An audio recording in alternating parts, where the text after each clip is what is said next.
Yo tout le monde, on est à la Paris Games Week un jour avant l'ouverture. Là c'est l'avant-première, il est à peu près 19 h et du coup c'est ouvert exclusivement du coup à la presse, à tous ceux qui ont eu des invites.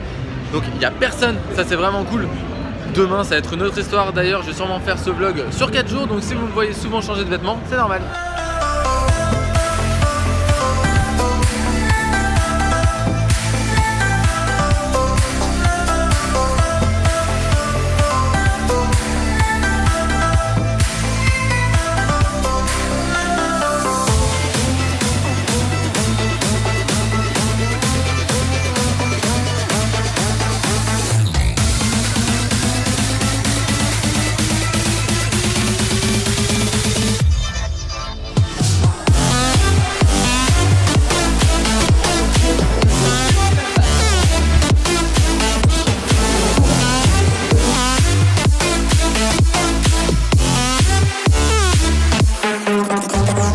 Bandai Namco, c'est ceux qui vont sortir en 2018 Dragon Ball Fighter Z. Et clairement ça s'annonce comme l'un des meilleurs jeux de 2018 hein. J'ai pu le tester à l'E3, souvenez-vous-en. C'est clairement une grosse claque. Et je pense que c'est grâce à ce jeu qu'ils ont pu mettre autant dans leur stand, parce qu'il est juste énorme par rapport à certains éditeurs. Je profite du stickers Boulanger qui est juste là pour les remercier, parce que c'est encore une fois grâce à eux que je suis à la Paris Games Week. Donc encore une fois merci beaucoup Boulanger. Je suis maintenant sur le stand du jeu que j'attends le plus pour 2018 et c'est Detroit Become Human. C'est développé par Quantic Dream, c'est les papas d'Heavy Rain pour ceux qui connaissent un peu. La démo nous projette dans un monde futuriste où humains et androïdes cohabitent, mais le problème c'est que certains se rebellent, on les appelle alors les déviants. On incarne un androïde médiateur qui doit déjouer une prise d'otage perpétrée par un déviant. Et pour ça, la quête aux indices est obligatoire. On retrouve grosso modo les mêmes commandes que sur Heavy Rain, avec en plus des gestes à effectuer sur le pavé tactile de la manette de la PS4.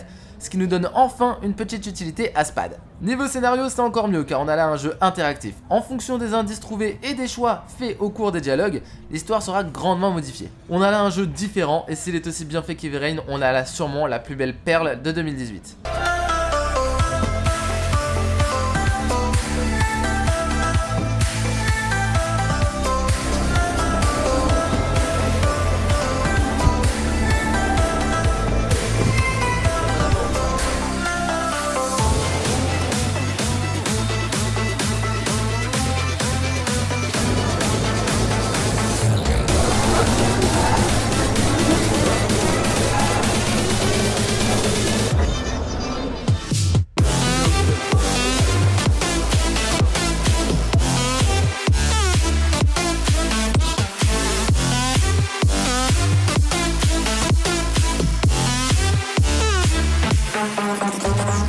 Sur le stand de Bandai Namco, j'ai pu tester le nouveau Naruto Shinobi Striker. C'est un Naruto en coopération, on se retrouve dans des équipes en 4 vs 4 autour d'une capture de drapeau. Il y aura plein d'autres modes qui seront annoncés une fois la sortie du jeu. On a le choix entre une petite dizaine de personnages et le but c'est clairement de se foutre sur la gueule pour capturer le drapeau, un peu comme un Dynasty Warrior. Par contre j'ai 2-3 remarques à faire. Déjà, les maps sont immenses et c'est très compliqué de trouver ses adversaires.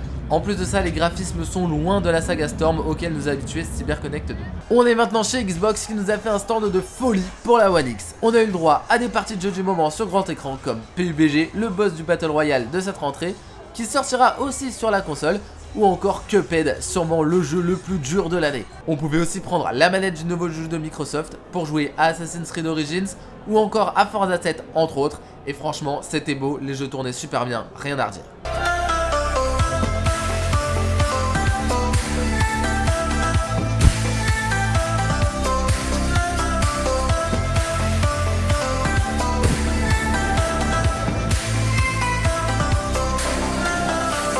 J'ai aussi eu un gros coup de cœur pour les œuvres de Vado Amka. C'est une artiste belge qui customise des consoles comme vous pouvez le voir. Je la suis depuis maintenant quelques années et c'était l'occasion pour moi de voir ses chefs-d'œuvre de mes propres yeux. Et clairement, ça vaut le détour. C'est tout pour ce petit vlog de la Paris Games Week, j'espère vraiment que ma vidéo vous a plu. Si c'est le cas, n'oubliez pas le gros pouce bleu, on s'abonne si c'est pas encore fait. N'oubliez pas, objectif 1000 avant la fin de l'année, on y est presque, je compte sur vous. Si vous voulez échanger un peu plus avec moi, je vous laisse l'espace commentaire ou encore je vous laisse me suivre sur mes différents réseaux sociaux. À ce qui paraît, je passe des trucs sympas de temps en temps. Bon, moi je vous dis à très vite pour une nouvelle vidéo. Des bisous!